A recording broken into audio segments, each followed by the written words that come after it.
बिहार में चुनावी सियासत अब और भी ज्यादा गर्मा गई है। महागठबंधन ने एक बड़ा राजनीतिक कदम उठाते हुए मुकेश साहनी को डिप्टी सीएम बनाने का ऐलान किया, जिसके बाद सवाल ये है कि क्या ये कांग्रेस की मजबूरी है या गठबंधन के लिए गेम चेंजर साबित होगा। बिहार विधानसभा चुनाव में अगर महागठबंधन की जीत होती है तो वीआईपी अध्यक्ष मुकेश साहनी महागठबंधन सरकार में उप मुख्यमंत्री बनेंगे।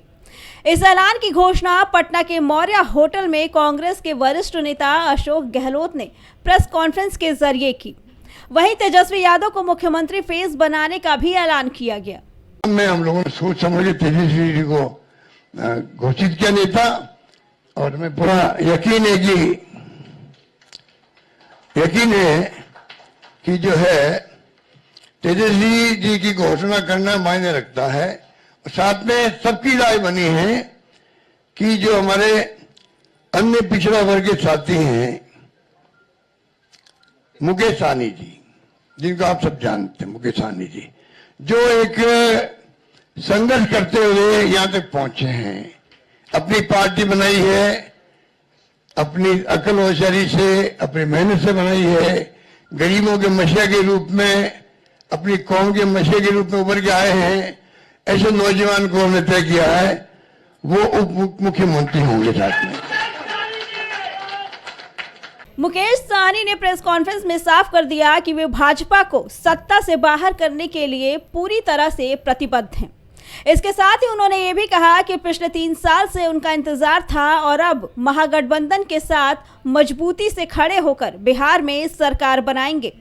इसके साथ ही उन्होंने भाजपा पर बड़ा आरोप लगाया कि पार्टी अपनी सहयोगी पार्टियों का सहारा लेने के बाद उन्हें निगल जाती है। राजनीतिक विश्लेषकों का मानना है कि कांग्रेस के लिए ये कदम इसलिए भी जरूरी था क्योंकि चुनाव के बाद मुकेश साहनी गठबंधन से छिटक सकते थे। उप मुख्यमंत्री बनने का प्रस्ताव मुकेश साहनी की राह मजबूत कर गठबंधन के लिए भरोसे का संकेत देता है। अब आपको बताते हैं राजनीतिक समीकरण।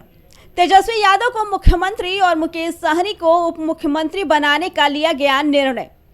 इससे पिछड़ा और अति पिछड़ा वर्ग में महागठबंधन की पकड़ मजबूत होगी, क्योंकि मुकेश साहनी मल्लाह जाति से हैं और मल्लाह जाति ईबीसी वर्ग में आता है। ये जाति बिहार के कई जिलों में महत्वपूर्ण वोट बैंक रखती है। इसलिए उप मुख्यमंत्री पद मुकेश साहनी को देने से गठबंधन को फायदा हो सकता है। मुकेश साहनी की उप मुख्यमंत्री की दावेदारी गठबंधन के लिए फायदा या नुकसान, इसका फैसला 14 नवंबर को चुनाव नतीजे आने के बाद ही साफ होगा। लेकिन इतना तो तय है कि बिहार की सियासत अब और भी ज्यादा रोमांचक हो गई है। Bureau report, prime TV.